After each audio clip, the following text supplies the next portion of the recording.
안녕하세요. 저는 60대 후반의 할머니입니다. 저희 아들이 변호사인데 얼마 전 새로 개업을 했어요. 마음 맞는 친구들과 같이 연 사무실이라 잘 됐으면 좋겠다고 마음으로 빌다. 문득 우리 아이 아빠 생각이 나기에 예전 일들을 생각하다 글로 써보자 싶어 이렇게 사연을 보내봅니다. 국민학교 6학년 때 짝이었는데 그때부터 좋아하다가 고등학교 때까지 연락을 주고받았지요. 부리부리하게 잘생긴 얼굴은 아니었지만 그을린 피부에 운동도 잘하고 친구들을 이끄는 모습이 멋지게 느껴졌습니다. 다른 시시한 남자 아이들과는 달랐다고 할까요? 담임 선생님께서도 남희준이 하는 일이라면 믿고 해보라고 하실 정도로 믿음직한 모습의 아이였습니다.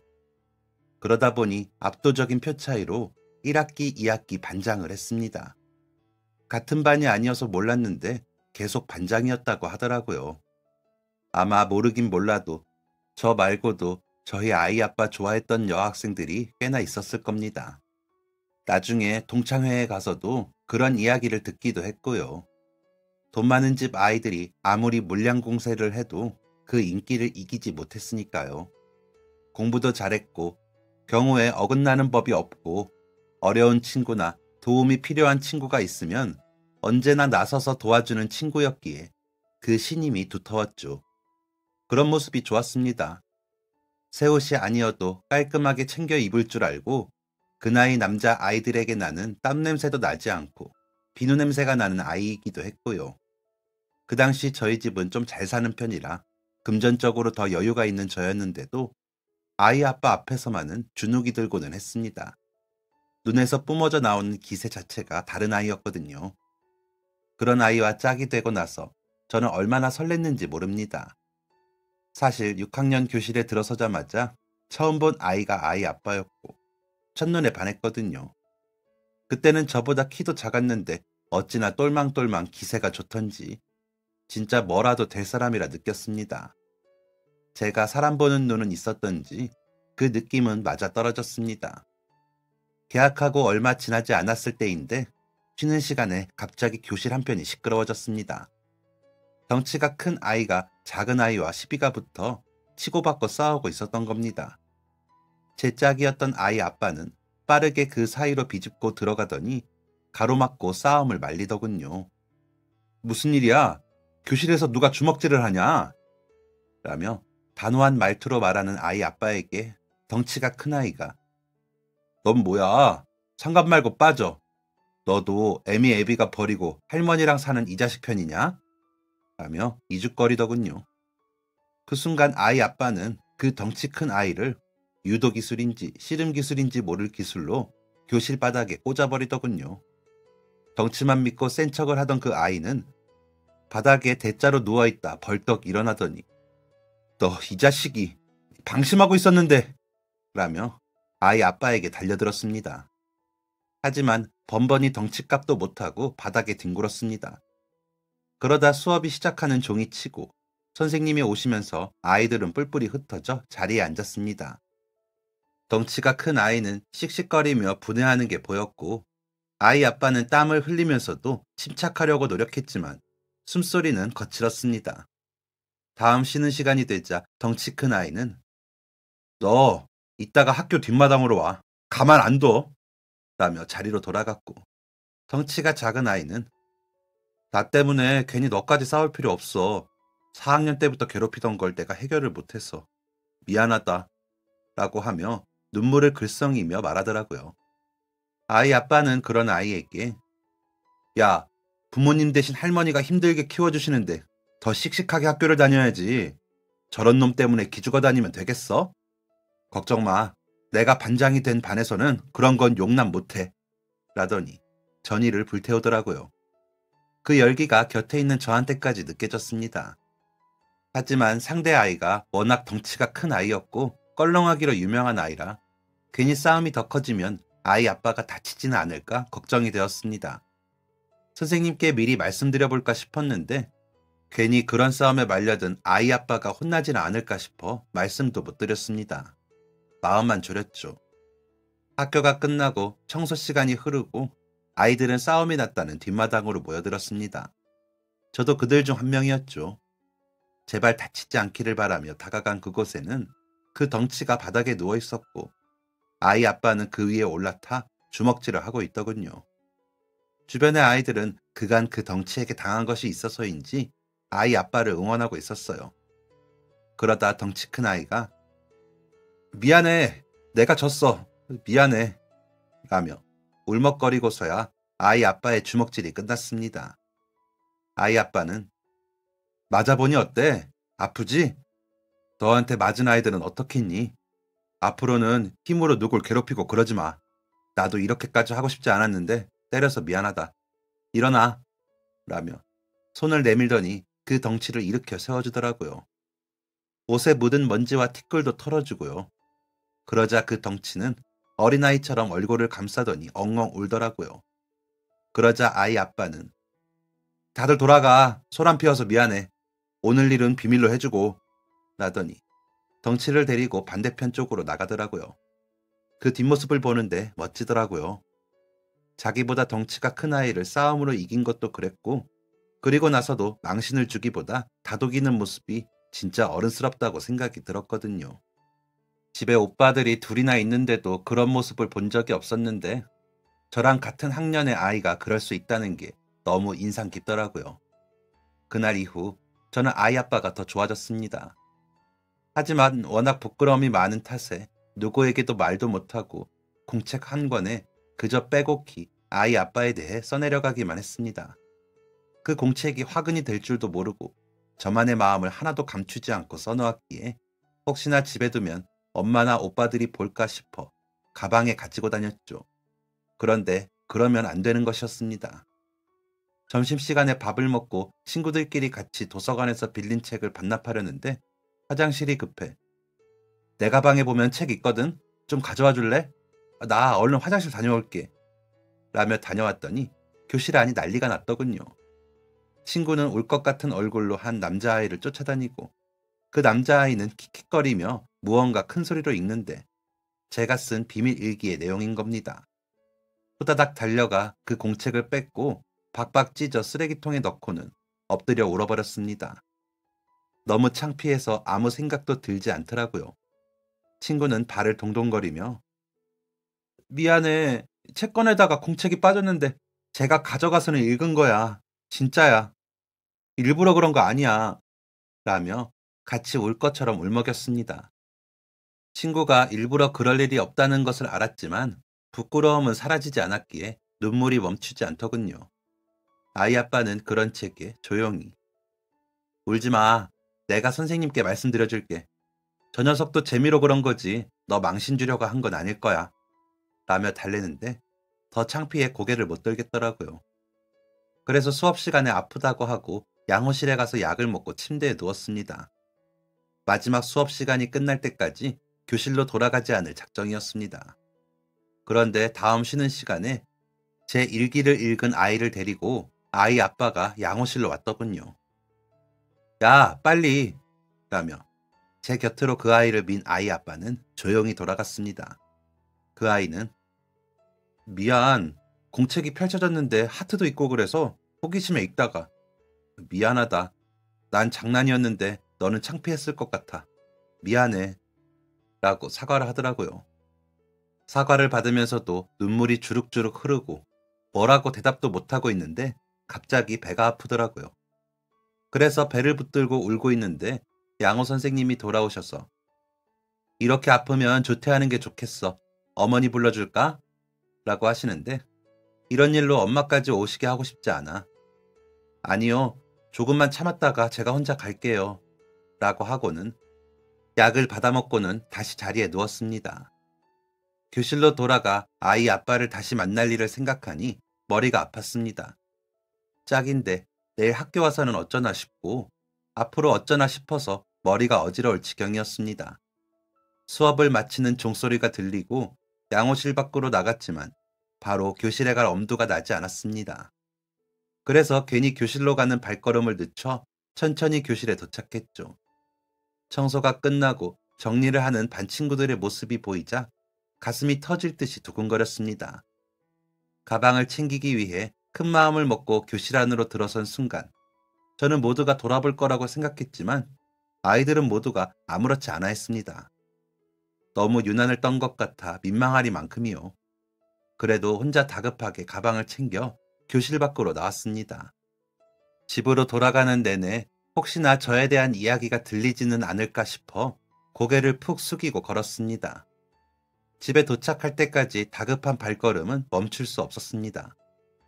집에 도착해서도 내일 학교는 어떻게 가나 싶어 마음이 답답했습니다. 아프다고 하고 학교에 가지 말아버릴까 하는 생각을 했지만 엄마의 성난 얼굴이 떠오르며 그조차도 쉽지 않겠더라고요.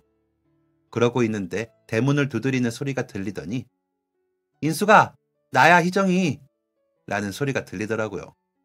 나가기 창피했지만 집 앞까지 찾아온 친구를 돌려보내기도 그렇고 해서 나갔습니다. 문을 열자 친구는 제가 찢어버렸던 공책을 다시 붙여 내밀더라고요. 나는 한 글자도 안 읽었어. 사실 이거 희준이가 너 없을 때 다 붙여준 거야. 나보고 전해달라고.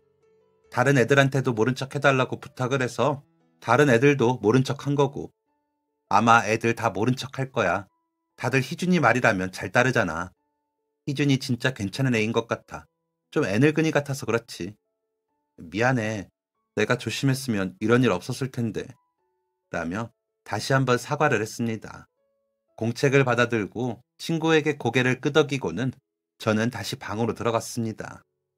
다시 공책을 펼쳐보고 있었습니다. 찢어진 곳에 촘촘히 풀칠이 되어 붙은 공책이 마치 제 마음 같아 너무 속상했습니다. 이 모든 걸 아이 아빠가 봤다는 것도 너무 창피했고요. 그래서 울면서 공책을 넘기고 있는데 제가 쓴 마지막 장 옆에 낯선 글씨체가 보였습니다. 박인숙, 고맙다. 나를 이렇게 좋게 생각해줘서. 솔직히 좀 기분이 좋네. 사실 안 읽고 붙여만 주고 싶었는데 붙이다 보니 읽게 됐어. 그리고 나도 너 좋아해. 라고 쓰여 있더라고요. 심장이 쿵 하니 뜀박질을 했습니다. 뛰다 못해 밖으로 튀어나올 것 같더라고요. 아이 아빠가 저를 좋아하고 있었다는 그 글자에 그간의 고민이나 싫음은 다 잊혀져 버리더군요. 그렇게 가기가 싫던 학교가 빨리 가고 싶더라고요. 슬프고 속상해서 울던 제 얼굴에는 감출 수 없는 미소가 번졌습니다. 괜히 피식피식 웃음이 나는 걸 막을 수가 없더라고요. 다음날 아침, 다른 날보다 일찍 일어나 옷도 신경을 쓰고 머리도 더 정성스럽게 묶었습니다. 거울을 보고 또 보느라 시간이 가는 줄도 모르겠더라고요. 엄마가 아침밥 먹으라고 하셨지만 밥이 넘어갈 리 없었죠. 그래서 거울만 들여다보다 허겁지겁 학교로 향했습니다. 교문을 들어서는데 가슴이 또 뛰었습니다. 긴장도 되고 두근거리는데 기분이 나쁘진 않았습니다.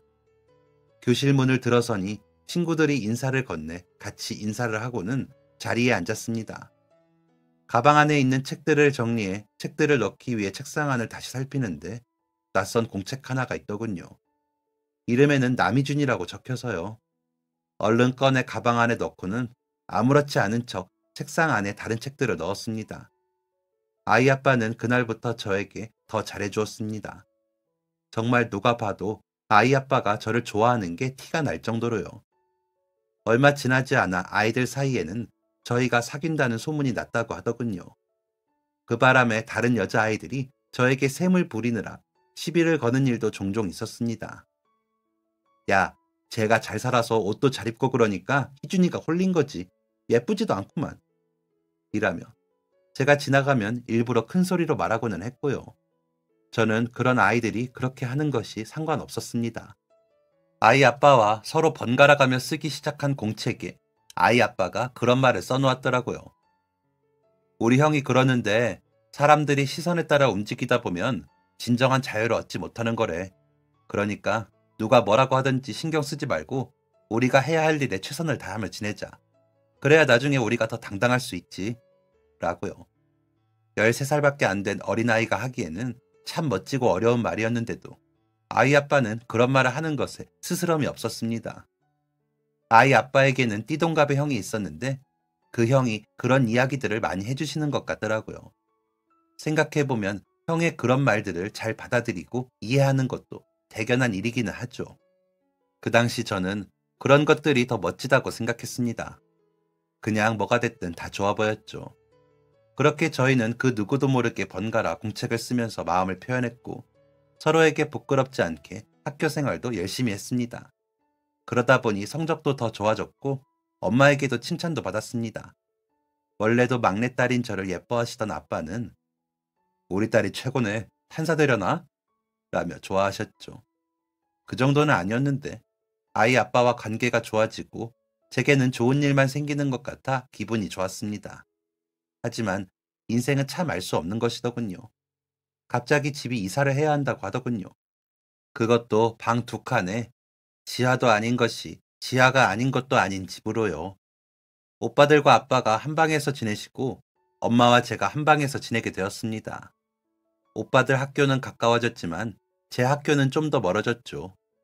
그리고 아빠와 엄마의 사이가 굉장히 나빠졌습니다.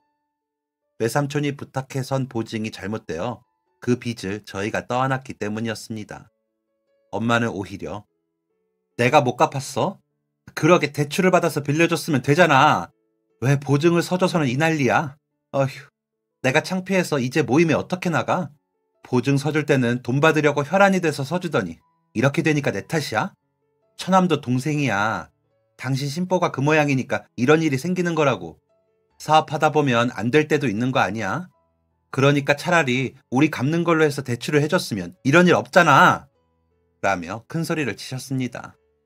아빠는 그런 엄마를 향해 말을 삼키셨고 화를 내는 대신 밤마다 술을 드셨습니다. 엄마는 처음에는 제 가방이며 책장이며 뒤지고 참견을 하더니 어느 날부터는 나도 나가서 돈 벌어올게. 남자가 능력이 없으면 부지런이라도 해야지. 그저 조금 힘들다고 술만 마시고 나 약해. 라며 밤늦게 술 냄새를 풍기고 들어오고는 했습니다.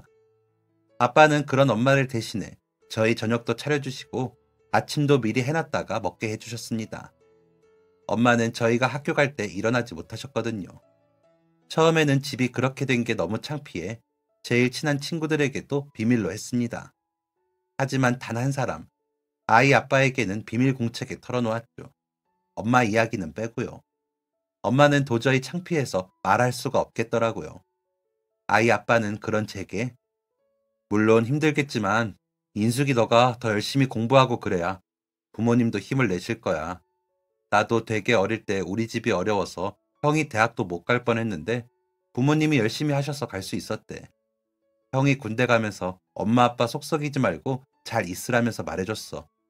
그러니까 더 열심히 공부하고 부모님 기쁘게 해드려. 라고 써줬습니다. 정말 힘이 되는 친구였습니다. 아이 아빠는 그렇게 제게 힘을 주는 말들을 해주며 본인이 솔선수범하며 모든 생활들을 모범되게 했습니다. 반 친구들도 모두 아이 아빠를 좋아했고 아이 아빠를 따랐습니다. 운동회 때도 아이들을 이끌며 6학년 중에 1등반을 만드는 모습이 참 늠름했습니다. 학교에서 포상으로 빵과 우유가 나와 모두가 즐겁게 먹으며 반장 덕분이야 라고 했으니까요. 우리는 남중 여중으로 흩어져 학교에 진학했지만 일주일에 한 번 토요일 방과 후 중간 지점 버스 정류장에서 만나 공책을 교환했습니다. 그때는 공책 2권을 서로 교환하며 일주일 동안 쓰고 돌려주는 방법이었죠. 눈에 띄지 않게 하기 위해 진짜 평범한 공책에 각자의 이름만 쓴 표지에 안에도 검은색 볼펜으로 깜지처럼 일기를 썼습니다. 그래야 아무도 의심을 안 할 테니까요. 가끔 떡볶이도 같이 먹고 잠깐 이야기를 나누기도 했지만 전처럼 서로 말을 많이 주고받지는 않았습니다. 저희는 서로에게 할 말을 공책에 모두 썼으니까요. 그때는 그것만으로 충분했습니다. 오빠들은 고등학생이 되어 더 바빠졌고 아빠는 전보다는 술을 덜 드셨지만 여전히 힘들어 보이셨습니다. 엄마는 돈을 번다며 다니던 곳에서도 뭐가 제대로 되지 않았는지 술 냄새만 풍기며 다니다 어느 날부터 나가지 않더군요. 대신 외삼촌이 찾아와 매형 미안해요. 내가 이번 일만 잘 되면 꼭 돈 갚을게요. 그때까지만 참으세요. 라고 했지만 이내 차비가 없어서 그런데 저 차비 좀 빌려주시면 안 돼요? 하는 모습까지 보고 나서는 아빠에게도 큰 소리를 치지 않았습니다. 여전히 아빠가 저녁을 하셨고 저희의 아침까지 만들어 놓으셨습니다. 엄마는 청소와 빨래를 하신다고 하셨는데 언제 하는지도 모르겠고요. 그래서 오빠들과 저는 그날 입은 각자의 옷을 각자 빨아입고 다녔습니다. 안 그러면 입을 옷이 없었거든요. 엄마는 아빠에게 큰 소리를 치지 않는 대신 아무것도 하지 않았습니다. 어떤 때는 집안 식구 아무하고도 말을 하지 않았죠. 아빠는 그런 엄마가 보이지 않으시는 것처럼 엄마에게 어떤 요구도 하지 않으셨습니다. 그저 저희 용돈은 충분한지, 학교 다니면서 어려움은 없는지 물으셨죠. 아빠는 전과 변함없이 다정하셨고 따뜻하셨습니다. 하지만 엄마를 보다 보면 너무 화가 나서 삐뚤어져 볼까 하는 생각이 들 때도 있었습니다. 집에 들어가지 않고 싶을 때도 있고 괜히 집 밖으로 나돌아다니고 싶을 때도 있었고요. 하지만 제가 그렇게 하지 않은 건 아이 아빠와 주고받는 공책에 부끄러운 일을 만들고 싶지 않았기 때문이었습니다. 솔직하게 그 마음을 쓰기도 했습니다. 그럼 인숙이가 많이 힘들구나. 내가 크게 도움이 될 수 없어 미안하다. 그런데도 혼자 마음을 잘 가다듬었다니 정말 다행이다. 멋지다. 계속 그렇게 마음을 잘 잡고 우리 최선을 다하자. 라고 써주더군요. 아이 아빠답다는 생각을 하면서도 제게 싫은 소리 한 적 없이 응원해주는 그 마음이 고마워 마음을 고쳐먹고는 했습니다. 그런 생활은 고등학교 때까지 계속되었습니다. 우리는 여전히 서로의 앞에서는 부끄러움도 많고 수줍어했지만 서로에 대한 마음은 더 깊어졌죠. 그러던 어느 날 토요일 방과 후 아이 아빠와 만났는데 대뜸 그러더군요. 고등학교 2학년쯤 겨울방학 직전이었는데 나 고3 때 열심히 해서 취업 잘하면 우리 결혼하자 라고요. 갑작스럽고 뜬금없는 그 말에 저는 피식 웃었지만 싫지 않았습니다. 해방구가 생긴 기분이었거든요. 집안 형편상 아이 아빠는 공고로 진학했고 저는 상고로 진학해 졸업 후 바로 취업을 하면 되었습니다. 대학은 꿈도 못 꾸었죠. 아이 아빠는 갑자기 어머니가 아프시는 바람에 아버지와 결혼한 형이 버는 돈이 거의 병원비로 들어가느라 아이 아빠가 대학을 포기하고 공고로 진학을 했고 저는 꾸준히 좋아지지 않는 집안 형편에 오빠들 둘이 대학을 다니니 자연히 대학을 포기해야 했습니다. 아이 아빠가 기가 안 죽고 열심히 노력하는 모습에 저도 자극을 받아 열심히 했습니다. 열심히 자격증도 따고 성적도 떨어지지 않게 노력했고요. 그렇게 열심히 해서 취직을 하고 아이 아빠와 결혼을 하면 저는 집에서 해방될 수 있겠구나 싶어 기분이 좋아졌습니다. 실제로 그렇게 되던 안 되던 말이죠. 그저 기분 좋은 희망 하나 생긴다 생각했습니다. 그래서 그래 꼭 나 데려가라 하고는 집으로 왔습니다. 그날 이후 더 좋은 회사에 취직하기 위해 더 열심히 했습니다. 선생님들한테 잘 보여야 좋은 곳에 취직시켜준다 하기에 선생님께도 잘 보이려 노력했고요. 그런 제 노력은 저만을 위한 것이 아닌 아이 아빠와의 보다 나은 미래를 위한 일이었습니다. 그렇게 고3 2학기가 되어 아이 아빠는 자동차 공장에 취업이 되었고 저는 그 근처 무역회사 사무실에 격리로 취업이 되었습니다. 아이 아빠는 3교대로 일하기는 했지만 제 퇴근 시간이나 출근 시간에 맞춰 잠깐이라도 얼굴을 보고 가고는 했습니다. 이렇다 할 데이트도 못했던 지난 날들과 별반 다른 점이 없었지만 저희는 그 잠깐 얼굴 보고 가는 것만으로 좋았습니다. 월급을 받는 대로 열심히 저축을 했습니다. 그러다 한 번은 엄마가 그 통장을 어떻게 받는지 다른 집 자식들은 월급 받으면 엄마 준다던데 너는 왜 너가 다 가지고 있냐? 가져와! 라고 하는 걸 아빠가 인숙이가 고생해서 모은 돈을 왜 당신이 탐을 내? 내가 여태 아무 말도 안 한 건 애들 때문인 거 알지? 그 돈 건드리기만 해봐. 이 집에서 못 사는 줄 알아. 라며 화를 내셔서 겨우 지킬 수 있게 되었습니다.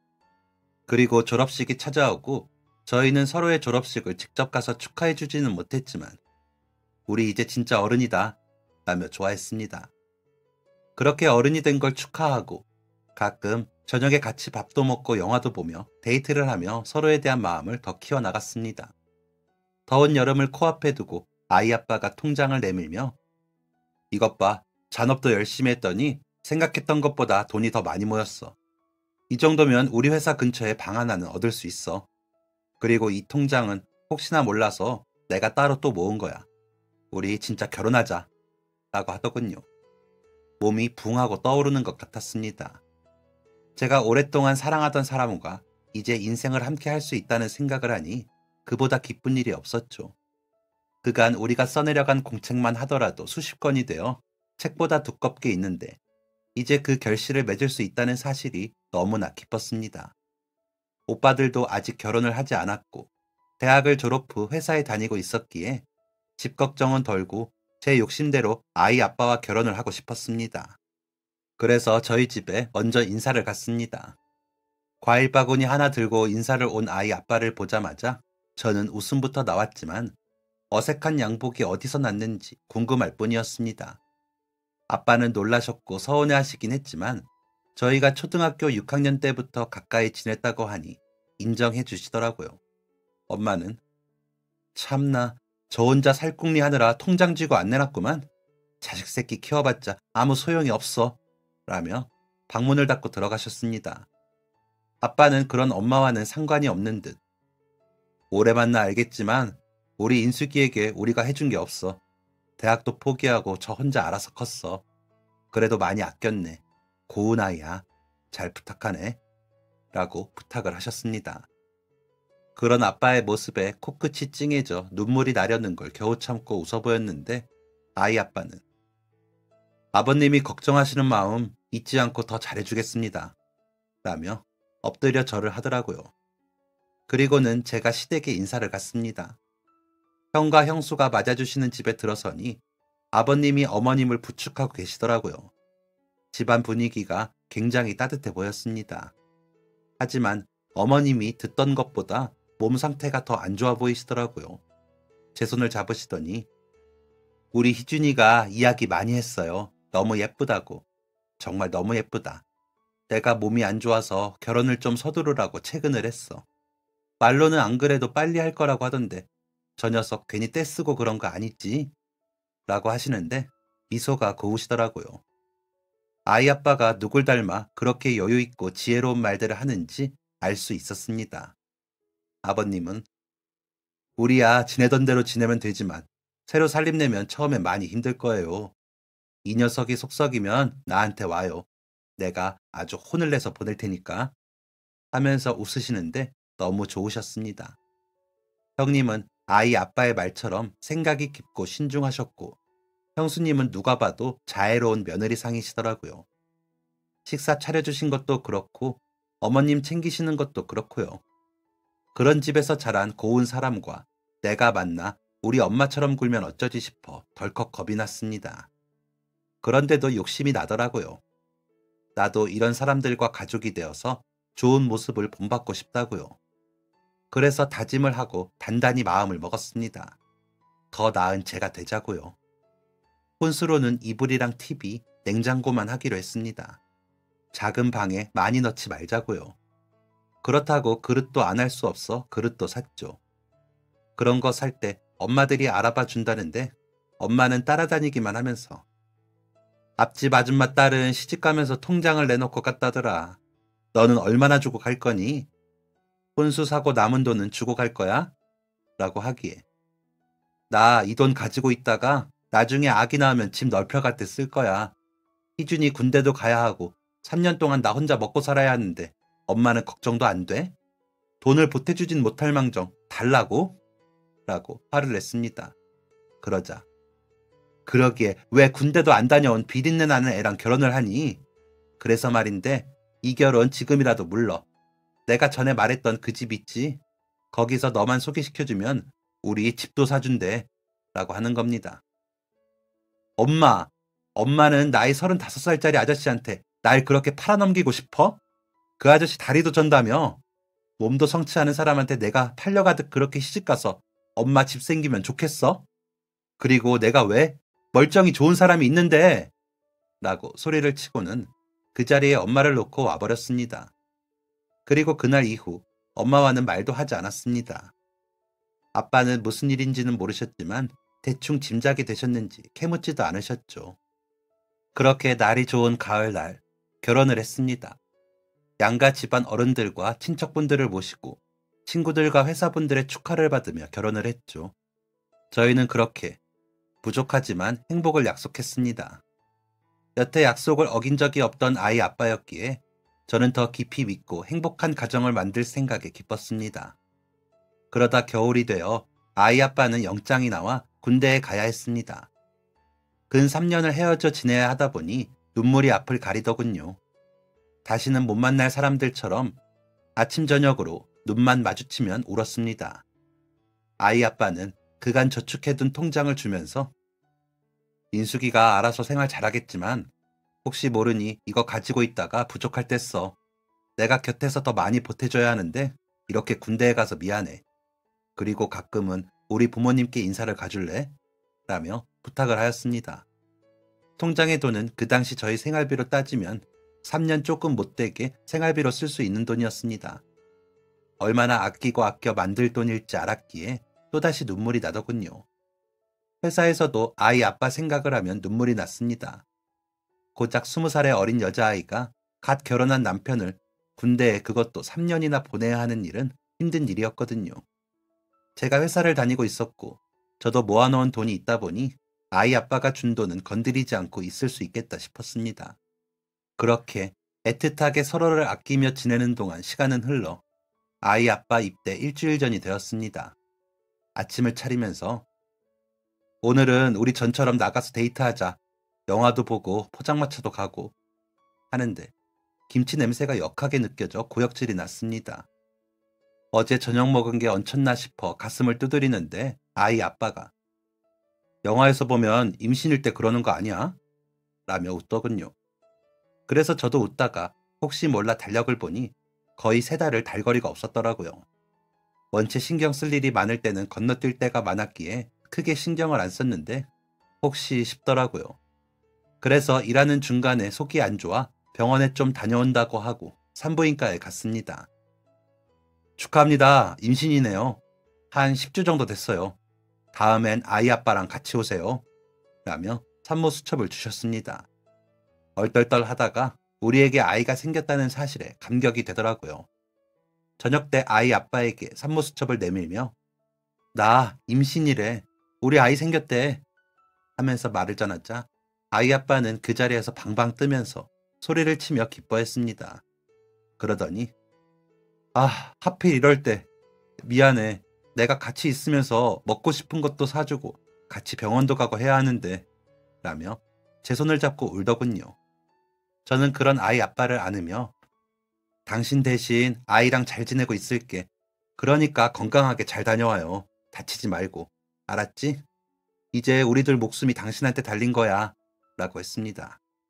겁이 안 났다면 거짓말이죠. 너무 두려웠지만 엄마가 된다고 생각하니 해낼 수 있을 것 같았습니다. 아니, 해내야 했습니다. 엄마처럼 말고 어머니처럼 해내고 싶었습니다. 다음 날 시댁에 가서 아이 소식을 전했습니다. 시부모님은 물론 아주버님과 형수님도 너무 기뻐하시더라고요. 그리고 다음 날은 친정에 가서 소식을 전했습니다. 오빠들은 좋은 건지 어떤 건지 모르겠고 아빠는 좋아하셨습니다. 축하하네. 자네는 어떤지 몰라도 나는 우리 딸 닮은 손녀면 좋겠네. 라며 웃으시더라고요. 하지만 엄마는 저를 구석으로 끌고 가더니 아이고 이 등신아. 벌써 임신을 하면 어떻게 해.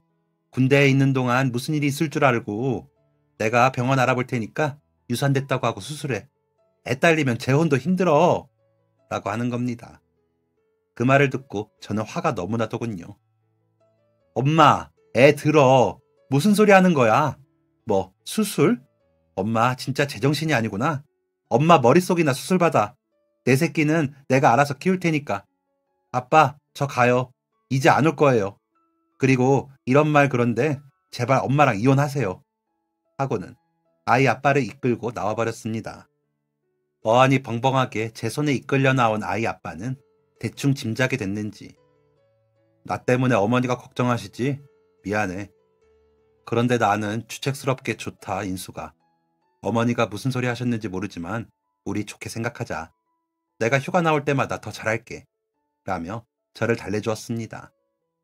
엄마의 그런 험한 소리를 듣고 혹시나 아이가 잘못될까 걱정이 돼 얼른 잊어버리려고 했습니다. 아이 아빠와 같이 있는 행복한 시간만 생각하려고 했습니다. 아이 아빠 훈련소 앞까지 따라가 훈련소로 들어가는 뒷모습을 보며 얼마나 울었는지 모릅니다. 같이 가신 아주버님과 형수님이 아니었다면 저는 쓰러졌을지도 모릅니다.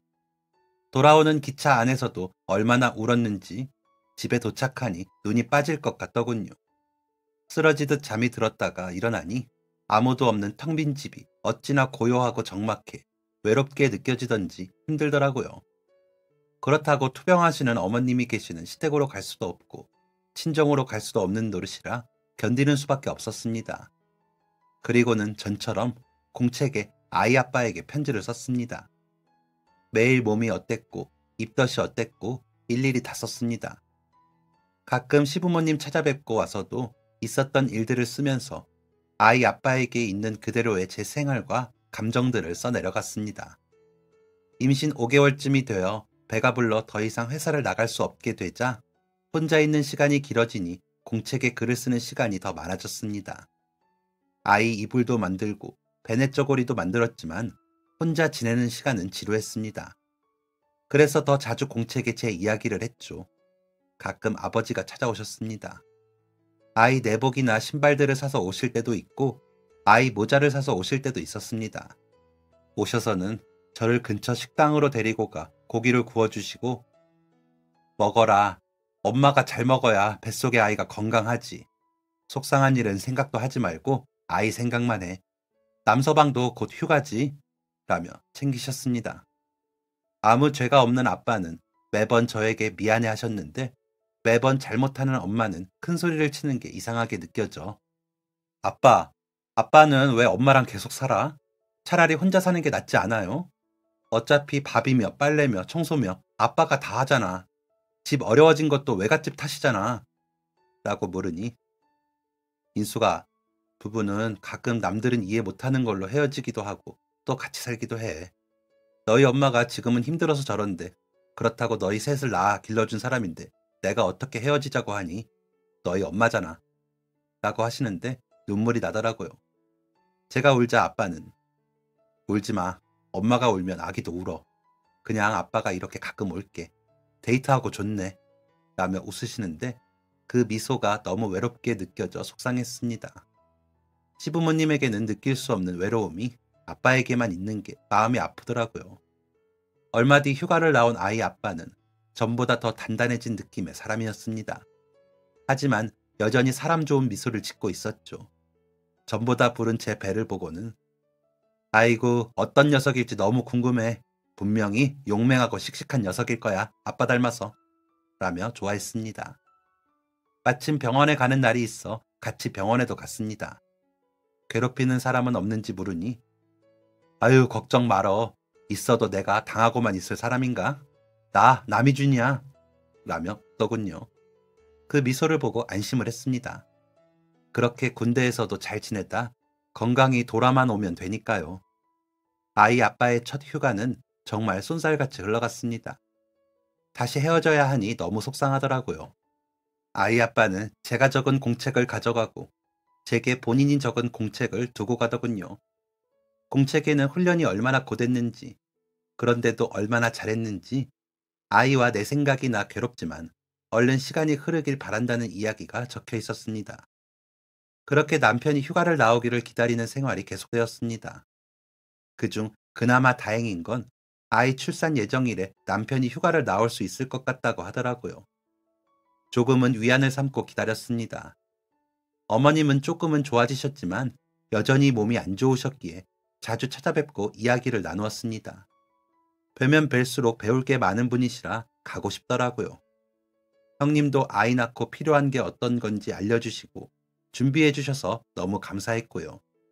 산후조리는 형님이 도와주신다며 내가 딸이 없잖아. 동서 산후조리 해주는 걸로 때우려나 보다 하며 웃으셨습니다. 그렇게 아이를 맞을 준비를 해나갔습니다. 아이 출산 예정일은 다가왔고 아이 아빠는 휴가를 나오기로 한 날보다 하루 밀렸다는 편지를 보내왔습니다. 좀 불안했지만 아이가 아빠를 기다려주길 바라며 노심초사하는 날들이었죠. 정말 아이는 아빠를 기다렸는지 아이 아빠가 집으로 들어서며 아빠 왔다 하자마자 진통이 시작되더군요. 그렇게 시작된 진통은 26시간이나 되었고 건강한 사내아이가 태어났습니다. 어떤 녀석이 이렇게 엄마를 힘들게 하나 싶어서 나오면 혼내주려고 했는데 너무 예뻐. 너무 예뻐서 혼내줄 수가 없어. 너무 수고했어. 고마워. 라며 아이 아빠는 저를 안아주었습니다. 피곤한데 쉬지도 못하고 아이를 기다렸을 텐데도 좋은 말을 해주더라고요. 아이는 순했습니다. 잘 웃고 젖도 잘 먹고 보채는 법이 없었죠. 열이 펄펄 나 안고 병원으로 가는데도 아이가 울지 않아 오히려 걱정할 정도였다니까요. 울어도 금방 그치고는 저를 향해 웃어주는 그 얼굴에 저는 버티고 버텼습니다. 아이 아빠 없이 아이를 기른다는 게 힘들긴 하더라고요. 아이 돌잔치 때도 아이 아빠는 휴가를 못 받아 같이 하지 못했습니다. 그래도 곧 같이 할 날을 기다리며 참는 수밖에 없었죠. 휴가 날만 목이 빠져라 기다리는 겁니다. 아마 상병 휴가를 나왔을 때였는데 새벽마다 어디를 가더군요. 열흘 휴가라 길게 나온다고 좋아했었거든요. 그래서 왜 저러나 싶어 두고 봤는데 새벽에 어딜 다녀오고는 땀이 범벅이 돼 와서는 아침을 먹고 자고 점심때나 돼서 일어나 아이와 저와 시간을 보내더라고요. 전 좀 심통이 났습니다. 아이가 아빠 없이 자라는 것도 속상한데 휴가 나와서도 이렇게 늦게 일어나고 그래야겠어? 우리랑 같이 있는 게 싫어? 라고 하다가 저는 깜짝 놀랐습니다. 엄마 같더라고요.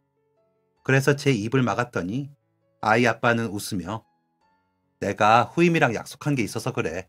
미안, 이번만 봐줘. 내 마음 당신이 몰라주면 누가 알아줘. 라는데 그냥 알겠다고 했습니다. 엄마처럼 되기 싫어서요. 아이 아빠는 부대 복귀하는 새벽까지도 나갔다가 들어와 부대로 향했습니다. 아이는 그 사이 아빠와 정이 들었는지 가지 말라며 붙잡는데 눈물이 나더군요. 그리고 또다시 기다림의 연속이었습니다. 제대까지 남은 날수만 세며 기다렸습니다. 그런데 아이 아빠가 마지막 휴가를 2주 동안 나왔을 때 밥도 잘 못 먹고 얼굴색은 시커먼 게 이상하더라고요. 워낙 건강 체질이라 그런 적이 없었는데요. 휴가 나오기 전에 후임 하나가 사고를 쳐서 다 같이 얼차례를 받았는데 그때 너무 힘들었나 봐. 그때부터 이러네. 곧 나아지겠지. 나 남이준이야. 알지? 라며 웃어 보였지만 너무 지쳐 보여. 우리 병원이라도 가보자. 응? 이라며 동네 내과병원으로 데려갔습니다. 병원에서는 아무래도 큰 병원 가보시는 게 좋을 것 같아요. 간혹 건강하신 분들도 급성 신부전이나 간 질환이 나타나는 경우가 있거든요. 군대에 계시면 탈수나 이런 것들로 가능하니까요. 꼭 큰 병원 가보세요. 라고 하시더라고요. 겁이 난 저는 얼른 가보자고 했지만 아이 아빠는 괜찮아. 의사들은 그렇게 겁줘. 나 제대하고 월급 나올 때까지는 우리 아껴야 하잖아. 제대하고도 아프면 가자. 그때까지는 다 나아. 라면서 웃더라고요. 하지만 아이 아빠의 상황은 나아지지 못한 채 부대에 복귀를 했습니다. 저는 못 가게 하고 싶었지만 2주 뒤에 봐. 2주 뒤에는 우리 떨어지지 말고 붙어있자. 라고 하더군요. 하지만 아이 아빠는 그렇게 돌아간 부대에서 돌아오지 못했습니다. 부대 복귀하고 바로 다음날 아침 정신을 잃고 일어나지 못하는 걸 부대 병원으로 옮겼으나 의식이 없는 채로 일주일을 있다가 먼저 하늘의 별이 되었거든요. 아이를 업고 아이 아빠가 깨어나길 기다리는 그 시간을 버티면서도 저는 믿었습니다. 아이 아빠가 2주 뒤에 만나서 다시는 헤어지지 말자고 했던 그 약속을요. 약속은 꼭 지키는 사람이었으니까요. 하지만 아이 아빠의 밝게 웃는 얼굴은 사진 속에서나 볼 수 있게 되었습니다. 어머님과 번갈아 정신을 잃는 바람에 아이는 형님이 돌봐주셨습니다. 그렇게 울지 않던 아이가 마치 아빠가 돌아가신 걸 알기라도 하는 듯이 그렇게 울더라며 형님은 동서 정신 똑바로 차려. 민수랑 살아야지. 엄마가 지켜야지 하시더라고요. 그 말에 정신이 번쩍 들었습니다. 군대에서는 개인의 질병이라며 보상을 하지 않으려 했고 장례만 군대식으로 치러주는 것으로 대신하겠다 하였습니다. 아주버님이 이리저리 알아보며 보상과 책임 소재에 대해 따지고 다니셨죠. 저는 좀처럼 엄두가 안 나 울기만 했고요. 아이 앞에서 울지 않으려 애를 쓰느라 노력했지만 쉽지 않더군요. 그 사이 찾아온 엄마는 거 봐, 내가 뭐래? 아이는 저쪽에 주고 너는 얼른 정신 차려. 그래야 새 출발하지.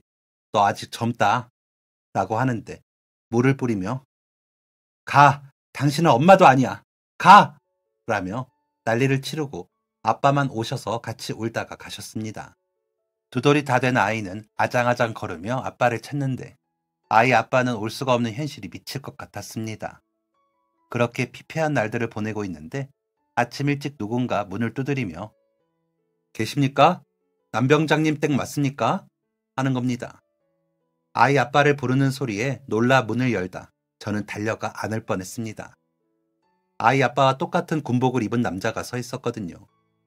하지만 다시 본 남자는 아이 아빠가 아니었습니다.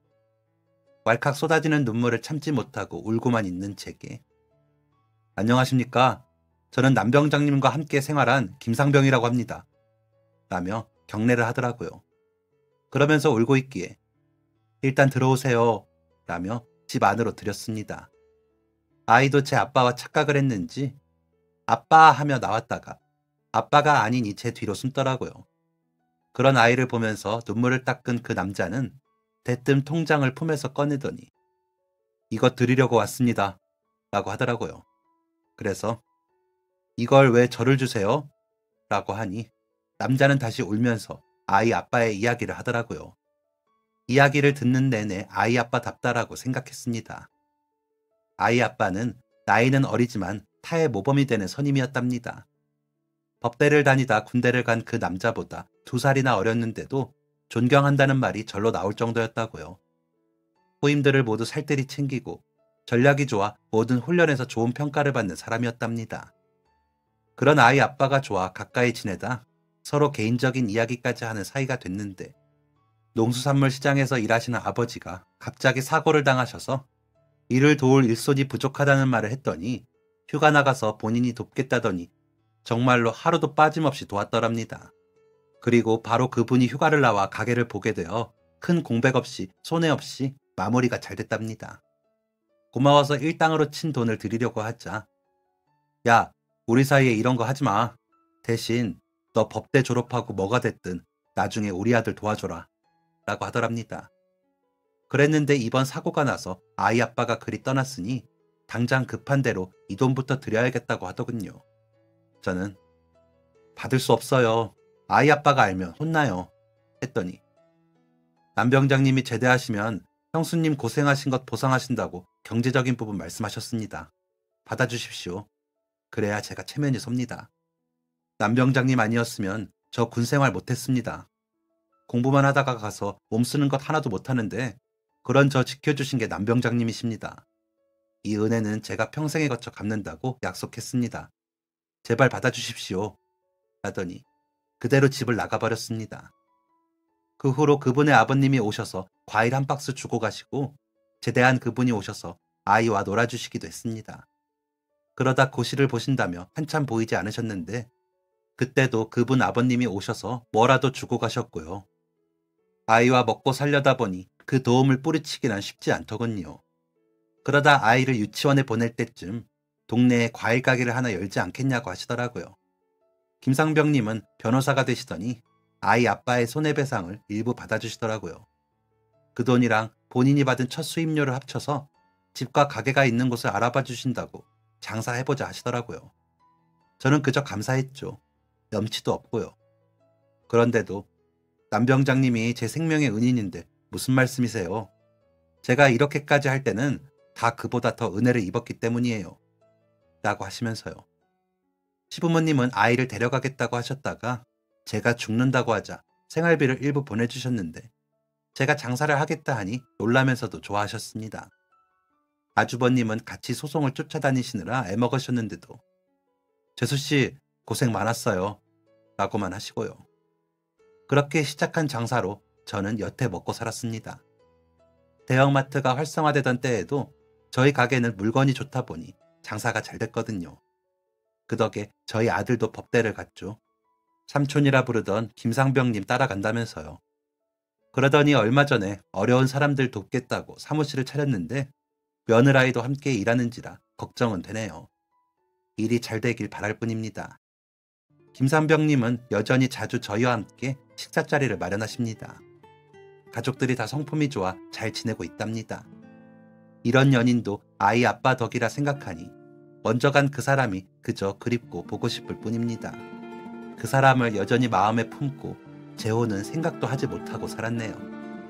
다시 만나는 날 끝까지 아이와 날 지켜줘서 고맙다고 인사하고 싶습니다. 여러분들도 곁에 있을 때 마음을 표현하세요. 그래야 후회를 덜 하더라고요. 저는 공책에 쓰기는 했지만 그래도 할 말은 다 했거든요. 너무 긴 이야기를 끝까지 들어주셔서 감사합니다. 지금까지 사연 들어주셔서 감사합니다. 사연이 재밌으셨다면 구독과 좋아요를 눌러주세요. 감사합니다. 안녕히 계세요.